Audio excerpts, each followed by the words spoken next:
Magandang umaga po sa inyong lahat, mga kapatid po namin kay Kristo. Muli po ay nagpapasalamat po tayo sa Diyos sa araw na ito na tayong mga anak niya ay magsama-sama to worship God in spirit and in truth. Nagpapasalamat po tayo dahil sa bawat pagkakataon ng buhay natin ay patuloy niya tayong ginagabayan, pinapalakas at patuloy na napakalaking pribilehiyong magamit po tayo para sa kanyang ikararangal. Kaya nga po sa umagang ito, mga kapatid ko po kay Kristo, ihanda po natin ang ating mga sarili. Tayo po ay lumapit in the presence of God sa magitan po ng isang panalangin sa umaga pong ito. Dakilang Diyos na mahabagin at makapangyarihan sa lahat, kami po ay nagpapailang lang ng aming mga tinig na sa umagang ito, Ama, ay patuloy na nagpapasalamat kami sa iyong dakilang katapatan, sa iyong dakilang kabutihan, sa bawat isa sa amin, sa iyong kalinga, sa iyong pagmamahal. Lalo tigit, Panginoon, sa pagpapatawad na ibinigay mo po sa amin sa lahat ng mga mali namin na nagawa. Maging ito man ay sa isip namin, sa nasabi namin, at sa nagawa po namin. Sa aming paglapit muli sa iyo sa harapang ito, patuloy na kinikilala ka namin bilang aming Diyos na siyang manlilikha. Diyos na makapangyarihan sa lahat. Kaya naman sa umagang ito, Panginoon, ay hayaan mo na kami na iyong mga anak ay patuloy na itanghal ka, itaas ang iyong dakilang pangalan. Sapagkat marapat lamang na kami na nilikha mo ayon sa iyong larawan, ay magpatuloy kaming sumamba sa iyo at magpuri sa iyong dakilang pangalan. Kaya naman sa umagang ito, patuloy naming dalangin, Ama, sa magitan ng iyong banal na Espiritu.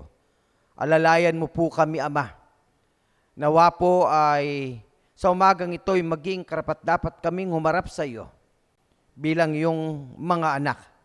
At patuloy kong dalangin, Ama, na bigyan mo kami ng karunungang mula sa iyo, na sa lahat ng aming maririnig na iyong mga salita ay maintindihan namin ito, God, at patuloy na may apply namin sa aming buhay bilang iyong mga anak. Aking dalangin, Ama, alalayan mo po ang bawat buhay namin. Nawa, Panginoon, ay patuloy na iyong lingkod na gagamitin mo, ay patuloy kong dalangin, itago mo siya sa iyong banal na presensya, upang sa magkagayon, Ama, ay ikaw lamang ang makita po namin at maramdaman namin your presence, Father, this morning. Upang sa magkagayong, Panginoon, kaming lahat ay magkaroon ng kapanatagan at kapayapaan, sapagkat sa araw na ito muli ay maalala namin ang lahat ng ginawa mong kabutihan para sa amin sa kabila ng kami ay hindi naging karapat-dapat sa iyo, na sa araw-araw ng aming buhay, Ama, ay nakakagawa kami ng mali. Subalit ikaw ay patuloy na tumatanggap sa amin. Kaya naman, sa umagang ito, Panginoon, lahat ng mga maling itong nakita mo sa buhay namin, ay nihiling po namin sa iyo ng tawad. Kaya naman, sa umagang ito, Ama, sa lahat ng mga kapatid namin ngayon ay nasa kanilang mga tahanan, alalayan mo po sila, Panginoon. Bigyan mo po sila ng kapanatagan sa kabila ng lahat ng mga pinagdaanan po sa buhay namin. Alam po namin, God, na marami pa ang nagkakaroon po ng karamdaman, nagkakaroon ng suliranin sa buhay, nagkakaroon po ng pangamba, nagkakaroon ng doubt, nagkakaroon ng mga worries. God, in Jesus' name I pray, na nawa ang lahat ng ito ay mawala po sa buhay namin at patuloy na maging sentro ka ng aming isip at ng aming puso sa umagang ito. Kaya naman, amin dalangin, God, nawa po alalayan mo ang lahat ng mga anak mo, kaibigan po namin, kamag-anak namin, na ngayon ay makakasapan po namin sa pagpupuri at pagsamba po namin sa iyong dakilang pangalan. Naway patuloy, God, bigyan mo rin po ng kapanatagan, kapayapaan ang bawat isa sa amin. Ang lahat ng mga bagay nito, God, ay amin pong samo at dalangin hiling sa tanging pangalan ng iyong anak na si Jesus mula po ngayon at magpakailanman. Amen and amen. Muli po, magandang umaga sa inyo, mga kapatid ko po kay Kristo. Tayo po ay nasa bahagi uli ng mensahe po ng ating Panginoon na patuloy nating tinatalakay po ang mga paksa patungkol po sa buhay ng mga tao. Kaya sa pagkakataon pong ito, ang ating pong paksa na pag-aaralan po natin is about created for work. Okay po, nung una po, pinag-aralan po natin created by the image of God. Nung linggo po, tinalakay natin created to relate. At ngayon naman po, ang ating paksa na pag-uusapan created for work. Pakisulat po muli ninyo, mga kapatid ko po, kay Kristo, yung paksa po natin. Sapagkat yan po ang ating tatalakayin, ang kahalagaan ng ginagawa ng tao dito sa mundong ibabaw.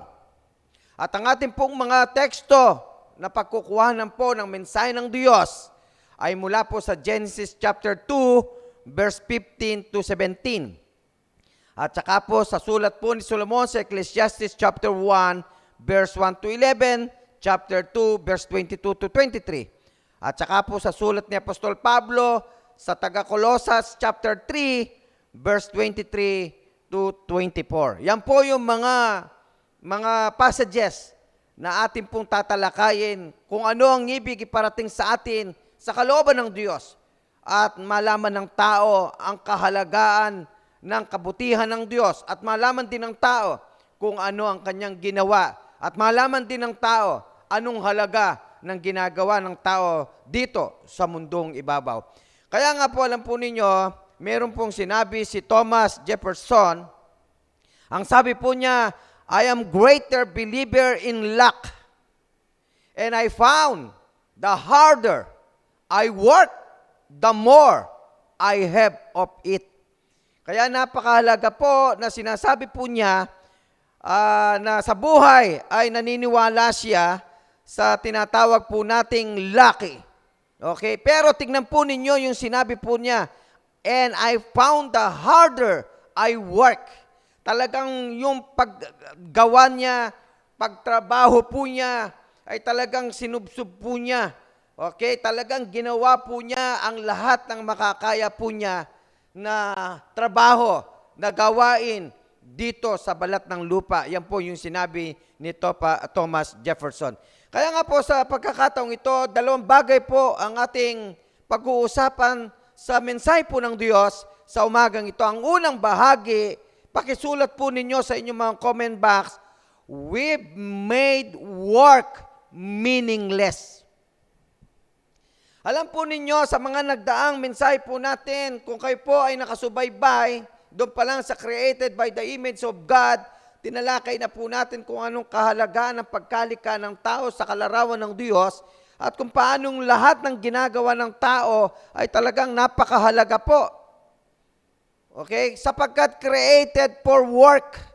Okay? Ang tao po ay linikha ng Diyos sa maraming bagay. Okay? Para magawa ng tao kung paano siya magpuri sa Diyos, kung paano niya sambahin ang Diyos. Okay po, yun yung mga mandato ng tao kung bakit linikha ng Diyos ang tao. Okay, para meron pong sumamba sa Diyos, meron magpuri sa Diyos. Okay po, kaya nga napakahalaga po yung tungkulin o yung mandato ng tao para sa Diyos. Kaya lang sa pag-aaral natin sa mga nagdaang linggo, ang tao po ay nagkamali sa harapan ng Diyos. Kaya nga po doon sa pagkakamali niyang yan, yung lahat ng kanyang ginagawa ay tinatawag nating nawalang kabuluhan. Yung lahat under the sun ay nawalan ng kabuluhan, mga kapatid ko po kay Kristo. Kaya nga po alam po ninyo, ang sabi po doon sa Genesis, chapter 2, verse 15 to 17, mga kapatid ko po kay Kristo ang wika ng Biblia.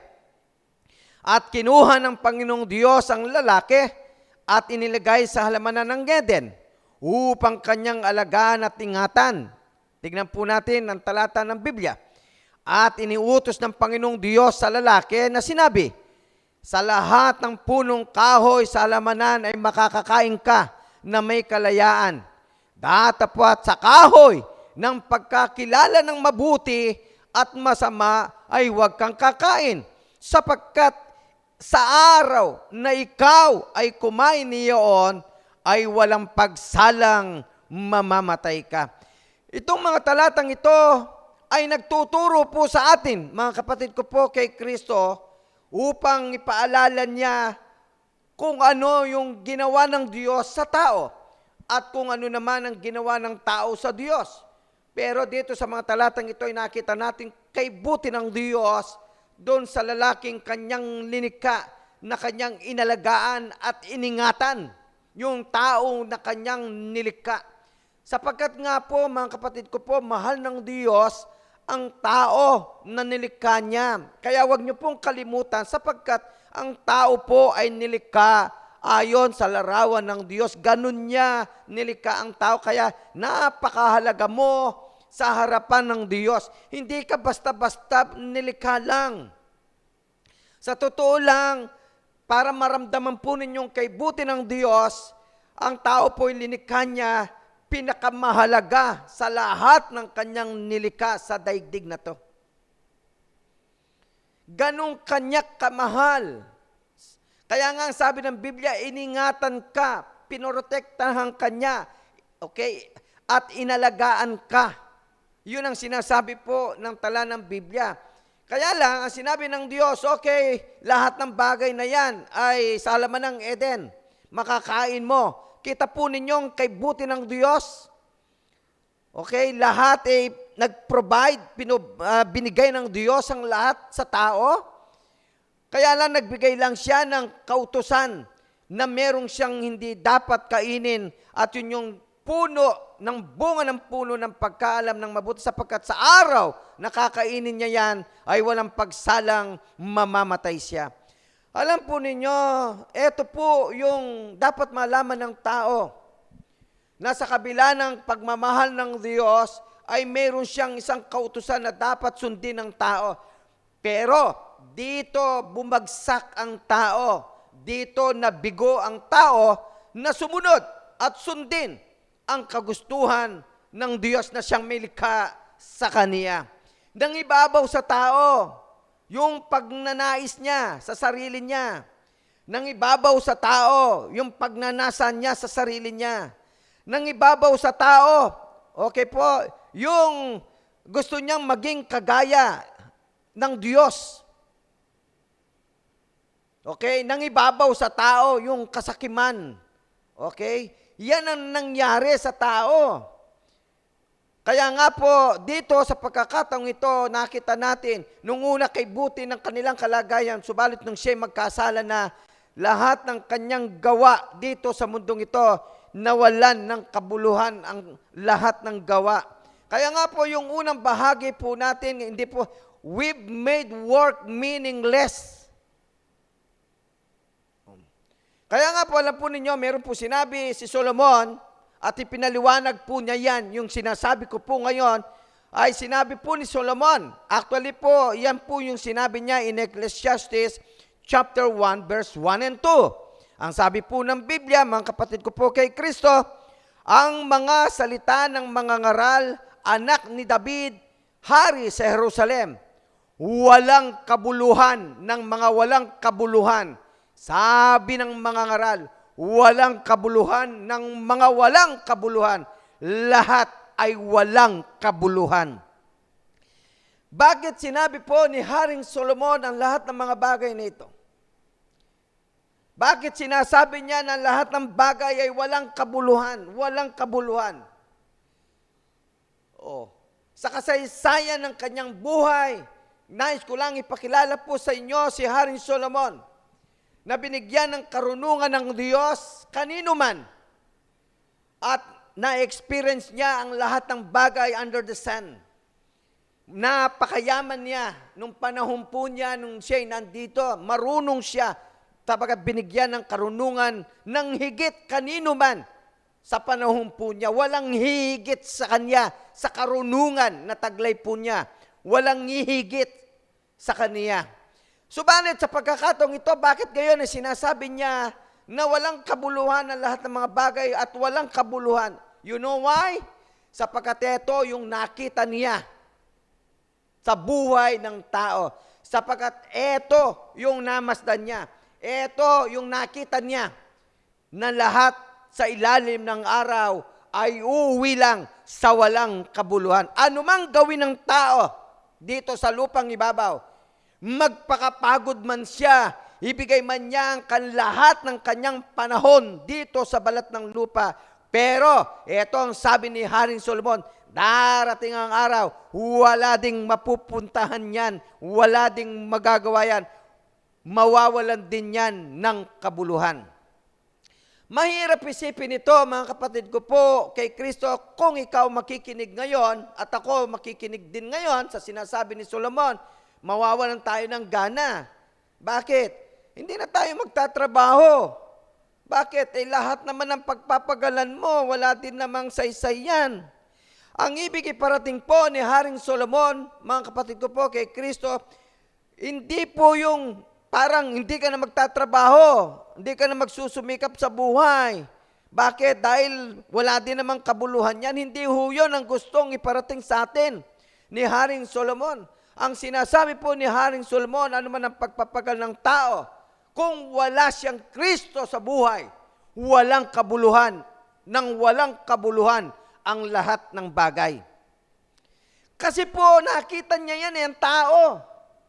Ang nakita niya yung tao, nagtatrabaho, kumakain, nagpapakasaya, nagkakamal ng maraming pera, pero nakita niya, walang Diyos, namamatay, walang kabulan, naiiwan lang sa mundong ito.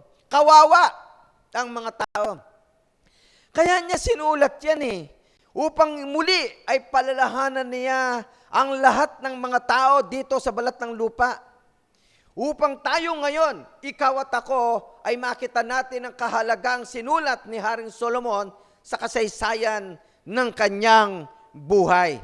Kaya nga po, alam po ninyo, in Ecclesiastes chapter 1, verse 3 to 4, ang sabi po ng Biblia, anong pakinabang meron ng tao sa lahat ng kanyang gawa na kanyang ginawa sa ilalim ng araw? Isang salin ng lahi ay yumayaon at ibang salin ng lahi ay dumarating. Ang lupa ay nananatili magpakailanman. Ngunit ang lupa ay nanatili magpakailanman. Anong sinasabi ni Haring Solomon? Ang buhay, ganun lang, paikot lang. Paikot lang. Okay? Ang kauwian lang din yan. Okay? Kamatayan din. Kaya mahalaga na dapat malaman ng tao, yun ang punto vista ni Haring Solomon, na sa kanyang panahon ay nakita niyang tao nagpabaya. Nakita niya ang tao na walan sila ng Diyos. Kaya nga napakahalaga ngayon sinasabi niya na sa buhay napakahalaga kung meron kang Kristo sa buhay. Yun po yung sinasabi po ni Haring Solomon. Kasi sa panahong ito, mga kapatid ko po, kay Kristo, kung wala kang Kristo sa buhay, naku po, kawawa ka, kawawa tayo. Pakisulat nga po ninyo sa inyong mga comment box, napakahalaga, kapatid, na ikaw ay may Kristo sa buhay. Yun ang magdadala sa atin eternally. Mamamatay din tayo, di po ba? Wala namang hindi mamamatay dito O sa panahon natin ito. Okay po? Kaya mahalaga na malaman mo ngayon ang dapat nating gawin sa buhay po natin. Paalala ni Haring Solomon yan paniwalaan natin kasi na-experience niya yan kaya niya sinasabi po yan sa atin. Aral naman sa atin ngayon yan. Kasi ang dami ngayon mga tao hindi ko naman, wala naman paghuhukom dito, pero sa kabilang banda nakikita natin, totoo naman, lalo lang nagpapasasa kung ano-anong bagay di po ba? Doon na inuubos yung kanilang panahon, oras, buhay, wala nang panahon ngang sumamba sa Diyos. Hindi nga siguro magbasa sa Bible sa kanilang bahay, wala na rin. Baka mga manalangin nga, hindi ni rin pwede. Baka pagpasok pa lang, paggising pa lang sa umaga, antimano nga asikasuhin na ay ang kanyang katawan para pumasok na, baka malimutan na rin niyang manalangin. Sa pagmamadali para sa trabaho. Sa ngayon, nakikita po natin pagmasdan po ninyo ang mga tao ngayon. Minsan ganyan na nangyayari. Ang problema, yan ang sinasabi ni Haring Solomon. Nakalimutan ng tao ang kahalagaan ng buhay niya. Nakalimutan ng tao kung bakit siya nilalang ng Diyos. Yun ang sinasabi po natin. Yan ang sinasabi ng mensahe pong ito, mga kapatid ko po. kay Kristo. Kaya na walang kabuluhan ang gawa ng tao. Bagamat nung una, napakaganda. Pero because of your sin and my sin, nawalan ng kabuluhan ang lahat ng bagay. Kaya nga, tingnan po natin paano ma-restore ito, mga kapatid ko po kay Kristo. Kaya nga, sabi po ng Ecclesiastes chapter 1 verse 8, lahat ng mga bagay ay puspos ng pag-alapaap o alapaap. Hindi maisasaysay ng tao ang mata ay hindi nasisihan sa pagtingin. O yan ang tao ngayon eh. O di po ba? Walang kasiyahan ng tao. O. Kaya nga lahat sub-sub siya. Kasi wala nga kasiyahan ng tao eh. Yun ang problema eh. O. Kaya nga nawawala na talaga siya sa panahon para sa Diyos. Mga kapatid ko po kay Kristo, huwag po nating kalimutan ito kung kayo ay nakakarinig ngayon at nakakapanood kayo sa oras na ito. Napakahalaga sa buhay ng tao na makita natin kung ano ang gusto ng Diyos sa buhay mo. Ang gusto ng Diyos sa buhay mo ay yung makilala mo siya. Yung kasi yung original na plano ng Diyos sa iyo. To worship God. Kaya Kanya linikha. Para mapaglingkuran mo ang Diyos. Tanong natin, nakakapaglingkod ka ba sa Diyos sa oras na ito? O sa buhay mo, nakakapaglingkod ka ba? O ano nang ginagawa mo sa buhay mo sa oras na ito at sa mga panahon ng buhay mo? Siya ba yung priority ng buhay mo? Sa ginagawa mo at sa ginagawa po natin? Siya ba yung una sa buhay natin? O ito'y paalala din, kahit sa mga Kristiyano, pinapaalala ng Diyos yan. Kasi marami din mga Kristiyano nga nakakalimot.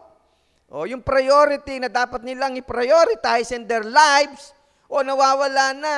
Iba na yung nagiging priority ng buhay.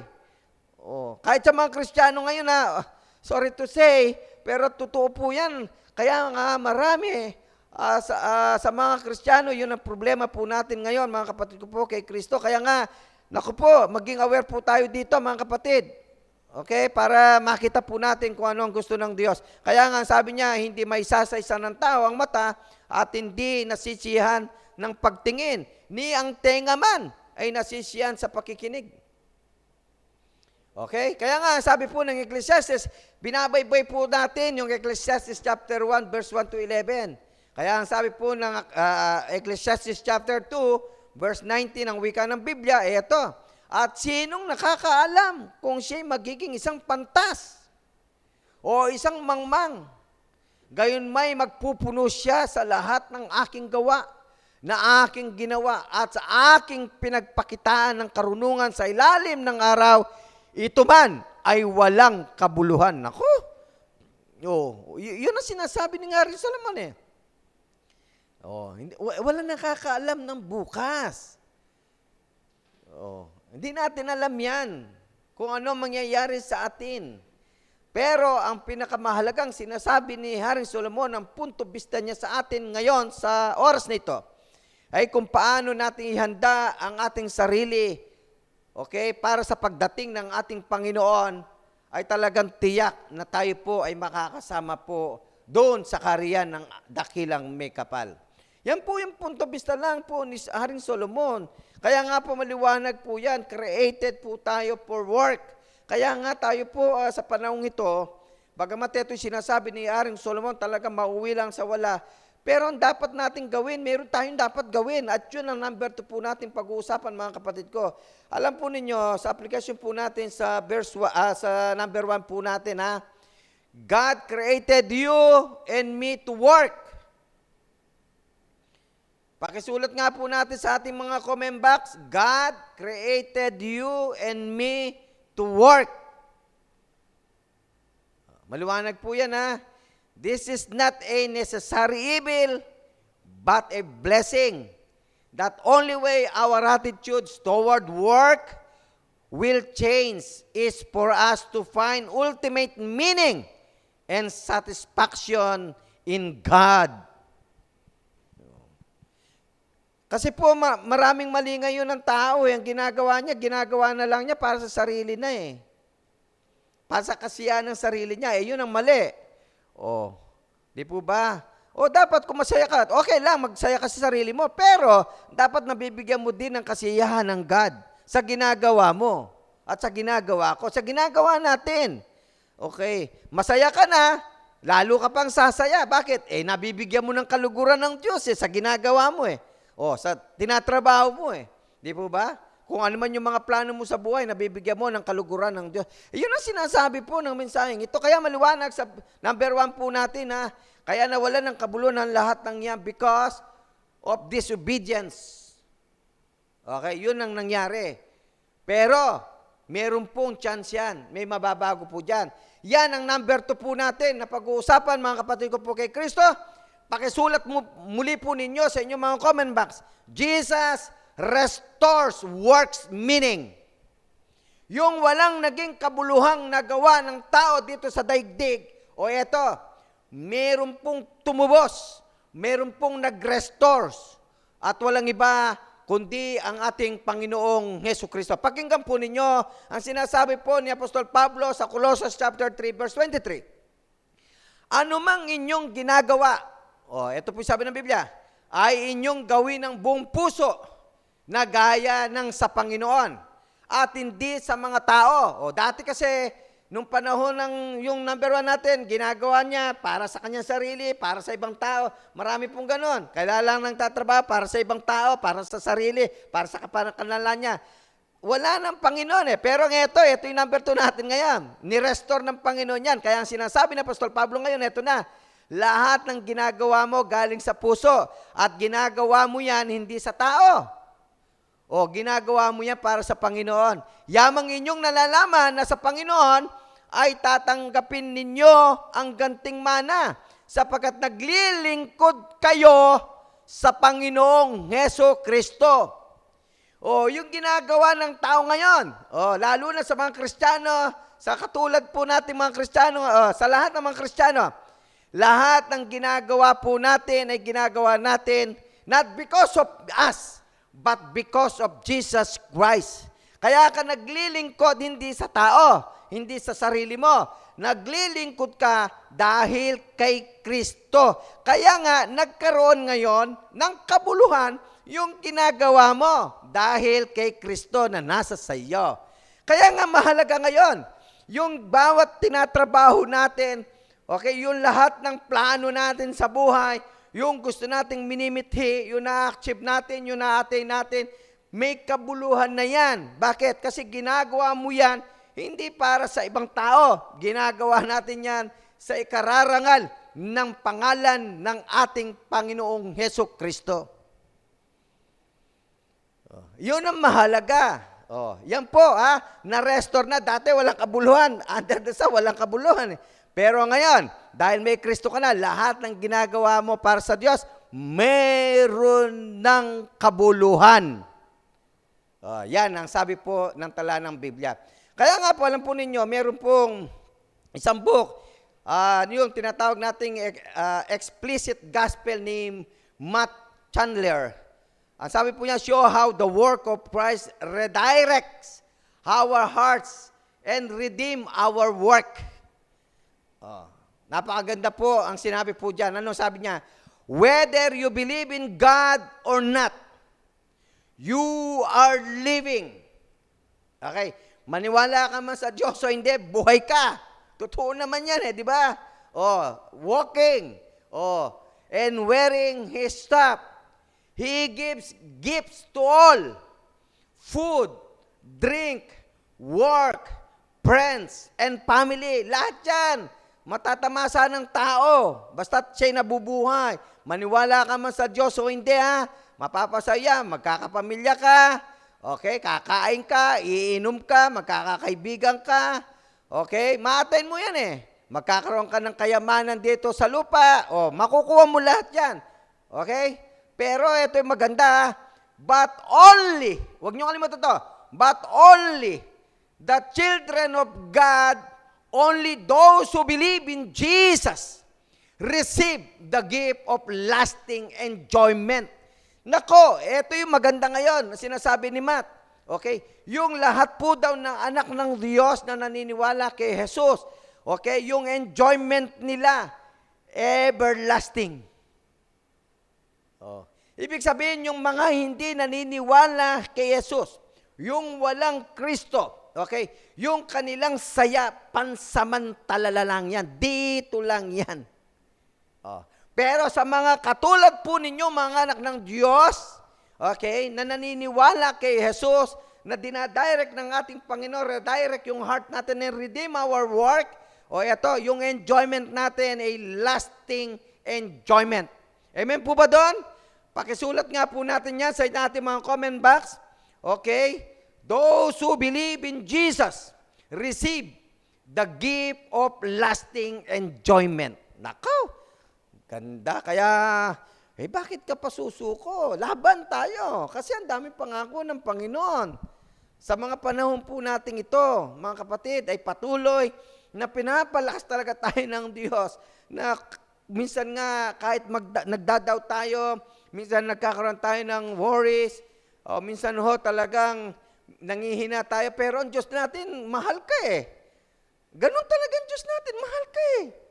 Kaya nga, hindi siya nagsasawang palalahanan tayo. Bakit? Gusto niyang malaman mo kung gaano kanya kamahal. Kaya nga sinasabi niya, napakahalaga mo. Okay? Kaya nga bibigyan ka ng everlasting enjoyment. Yan po ang pasalamat natin sa ating Panginoon. Bakit? Bakit? At tanong natin, why? Why? Alam po ninyo, because if we are oriented around Jesus, our satisfaction is not tied to anything but Him. Yung ating po daw satisfaction, hindi ho nakatali lang dyan sa mga bagay na nandito sa mundo. Pero sa ating Panginoong Hesukristo. Kaya masarap sa isang Kristiyano na ang sentro ng kanyang buhay si Jesus. Okay, pakisulat nga po natin sa ating mga comment box. Sa Kristiyano, ang sentro niya sa buhay ay si Jesus. Wala nang iba, si Jesus. Okay, pag si Jesus ang sentro sa buhay ng tao, lahat ng bagay susunod na para sa iyo. Walang kahirap-hirap, maglingkod ka lang, paniwalaan mo lang si Jesus. Pagsilbihan mo lang si Jesus. Okay, sambahin mo lang si Jesus. Walang kahirap-hirap, lahat ng bagay ay susunod para sa iyo. Kaya nga po, alam po ninyo, we can actually enjoy God's good gifts the way they are designed to be enjoyed because they are in orbit around the right sun. Not ourselves, but our Savior. Lagi pong pinapaalala, lagi natin ito. Sa lahat po ng mga messages po natin. Minsan mo, even Paul, sinabi po niya, kaya nga sinabi ni Paul di ba, binaligtad niya ang buhay niya Bakit ko sinabing binaligtad niyang buhay niya? Dati mamamatay tao siya dahil sikat siya, may kapangyarihan siya, may otoridad siya, mayaman siya. Okay, lahat pwedeng gawin niya. Okay? Pero, nung pong siya ay lumapit na sa ating Panginoon at binigay niya ang kanyang buhay sa Panginoon, binaligtad ang buhay. Kaya nga sabi niya, yung lahat ng kanyang katanyagan, kayamanan, okay? Binaliwala na. Okay? Itinuring niyang isang kalugihan. Okay? Kundi sinunod niya ang ating Panginoong Hesukristo.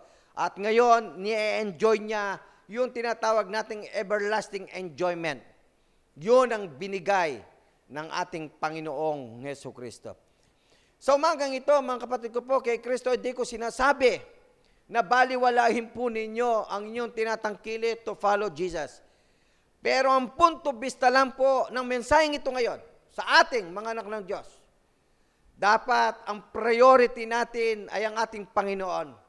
Walang problema, ang lahat ng bagay ay isusunod sa iyo. Yun ang pangako niya, di po ba? Sa Matthew 6:33, sinabi niya yan Seek ye first the kingdom of God and His righteousness. Di ba? And all things shall be added unto you. Yun ang pangako ng Panginoon, basta unahin mo siya. Yan ang problema ngayon sa marami. Naku po, kahit minsan mga Kristiyano, ito rin nagiging problema. Inuuna nila yung ibang bagay kesa sa Panginoon. Maliwanag naman yung tala ng Biblia. Kaya nga, dapat mamulat tayo mga Kristiyano dito. Ito yung mandato natin. Ang mandato ng Kristiyano, unahin ang ating Panginoong Hesukristo sa buhay bago ang mga bagay. Okay, pakisulat nga po ninyo sa inyong mga comment box, mga kapatid ko po kay Kristo. Unahin natin, kapatid, si Kristo sa buhay natin kaysa sa mga ibang bagay. Yun ang gusto po ng Panginoon natin, mga kapatid, kay Kristo. Kaya nga, the first step to redeeming our work is to come to know Christ. Then we come to see that our workplace is now our mission field where we can reflect and enjoy the glory of God. Kaya nga meron po sinabi ang aklat po ng mga awit sa Psalms 86 verse 11. Ang sabi po ng Biblia, ito, teach me your way, O Lord, that I may walk in your truth. Unite my heart to fear your name. Kaya nga even sa mga awit na yan ay sinasabi at nagpapaalala din sa atin, mga kapatid ko po kay Kristo, na tayo'y turuan ng Diyos doon sa daang tungo sa Kanya. Okay? Para higit na tayo'y lumakad sa katotohanan. Okay? Sa ating Panginoong Diyos. Yan ang sinasabi po ng talata ng Biblia. Kaya nga, huwag tayong magsawang manalangin na ang Diyos natin ay palagi tayong paalalahan at turuan sa lalakaran natin. Okay, sa buhay. Kasi habang pumapalaat tayo, minsan napapalihis-lihis tayo. Kaya kapag pinaalala sa atin ng Panginoon, na talagang mag-sentro tayo, okay? Mag-straight tayo. Yun ang sinasabi po ng ating Panginoong Diyos. At yun ang sinasabi po ng awit na ito. Kaya nga, sinundan po yan ng Isaiah chapter 46 verse 4. Ano po sabi ng Biblia? Even to your old age, I am He. And to gray hairs, I will carry you. Ito yung Diyos natin eh. I have made, and I will bear, I will carry, and will save you. Naku po, kaya nga, minsan naisip natin, ano pa ba ang kailangan natin gawin? Ito na yung Diyos natin eh. Kung gaano niya tayo kamahal. Una pa lang, pagkalika pa lang, inihanda niya na lahat para sa iyo. Lahat ng ginagawa mo ay may kabuluhan. Nung magkamali ka, nirestore ka naman ng ating Panginoon, eto na, lahat ng ginagawa mo ay may kabuluhan na because of Christ. Ito pa yung pangako niya. Lagi kanyang aalalayan, tutulungan at ililigtas. Sa tala ng buhay mo, pagkasilang mo hanggang sa paglaki mo, makilala mo siya. Lahat ng buhay mo nadadaanan para sa Panginoon. Pinapaalala niya yan sa atin, mga kapatid ko po kay Kristo eh. Kaya nga sabi po ni Apostol Pablo sa taga-Pilipos chapter 1 verse 6, and I am sure of this, that He who began a good work in you will bring it to completion at the day of Jesus Christ. Napakaganda sinabi po ni Apostol Pablo, mga kapatid ko po kay Kristo. Okay? Yung nagsimula po daw na nagbigay sa atin ng mabuting gawa. Okay? Ipagpapatuloy niya makumpleto hanggang sa pagparito ng ating Panginoong Yesukristo. The expectation of God sa lahat ng mga Kristiyano ay tuloy-tuloy. Kasi yung gawang mabuti na ibinigay sa atin ng Diyos ay kailangan magtuloy-tuloy yan hanggang sa pagparito ng ating Panginoong Yesukristo. Ibig sabihin, huwag tayong magsasawang gumawa ng mabuti.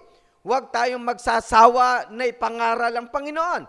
Huwag tayong magsasawa na ikwento natin si Jesus sa maraming tao. Huwag tayong magsasawa na tulungan ang mga tao. Huwag tayong magsasawa na tulungan ang iglesia ng ating Panginoon. Huwag tayong magsasawang magbigay para sa iba. Yan ang sinasabi po ng ating Panginoong Yesukristo hanggang ang ating Panginoon ay dumating madatnan tayo sa lahat ng ating mga gawa, sapagkat ang lahat ng mga ginagawa natin ay galing sa puso at yan ay hindi para sa tao, kundi yan ay para sa ating Panginoon. Alam po ninyo, part of my conclusion, don't judge each day by the harvest you reap, but by the seeds that you plant. Yan po ay binanggit po yan, no? Kaya napakahalaga na sa buhay po natin, sa araw-araw po natin, minsan hindi mahalaga yung nag-harvest ka lang eh. Okay, na yung inani mo. Pero ang sabi po niya, but by the seeds that you plant. Ano ba ang itinanim mo? Kung ano daw yung itinanim mo, yun yung aanihin mo. Kaya nga, kung magtatanim ng mabuti, okay, at magtatanim ng mga gawang para sa Panginoon, okay, ginawa mo yung gusto ng Panginoon, eto, katumbas, mag-aani ka ng lahat ng mabuting galing sa ating Panginoon. Kaya nga po, sa umagang ito, mga kapatid ko po kay Kristo, ang mensahe po natin, created for work. Tandaan po natin yan. Tayo po ay, yung dati, yung ating ginagawa, walang kabuluhan under the sun. At yan ay binigyan testimonya ni Haring Solomon. Pero, eto maganda, nirestore po yan ng ating Panginoon upang ang lahat ng mga gawa mo ay magkaroon ng kabuluhan sa buhay mo at sa buhay ko. Kaya nga napakasarap na ngayon malaman mo na lahat ng ginagawa mo sa araw-araw ng buhay mo ay mahalaga sa harapan ng Panginoon sapagkat yan ang ginagawa mo ay hindi para sa tao, kundi yan ay ginagawa mo para kay Kristo. Kaya nga mga kapatid ko po, kay Kristo sa umagang ito, magpatuloy po tayo. Huwag po tayong magsawa, huwag po tayong manghinawa. Tuloy-tuloy po tayong maglingkod at bigyan ng parangal ng ating Panginoong Diyos sa magitan ng inyong buhay at sa magitan ng aking buhay. At sa lahat ng aming mga kababayan, sa oras na ito, napakahalaga mga kapatid ko po, kaibigan po namin, na merong Kristo sa buhay. O anuman ang mangyari sa atin, mahalaga na merong kang Kristo. Ang buhay po daw natin ay may kawakasan. Hindi ho tayo mananatiling buhay dito sa mundo. Wag na wag tayong papayag na mamamatay tayo na walang Kristo sa buhay. Sapagkat kapag tayo namatay na walang Kristo, naku po, yan ang pinakamali sa buhay po natin sapagkat ibinigay ng Diyos ang lahat. Ipinaalam niya sa tao ang dapat niyang gawin. Kaya ito po yung dapat nating gawin. Habang tayo ay nabubuhay, habang tayo ay huminga, okay, kilalanin natin, tanggapin natin ang ating Panginoong Jesucristo at patuloy na paglingkuran po natin sa buhay po natin hanggang sa huli ng ating mga buhay. Kaya nga po sa umagang ito, nawa ang mensaheng ito ay nagbigay muli sa atin ng kamalayan at nagbukas sa atin ng isipan at nakadagdag din ng karunungan sa atin upang patuloy na maging kalakasan po natin sa buhay natin bilang mga anak ng Diyos. At sa ating pagpalaot, sa ating paglakad, ay patuloy na maging kalakasan natin ang lahat ng kanyang mga salita.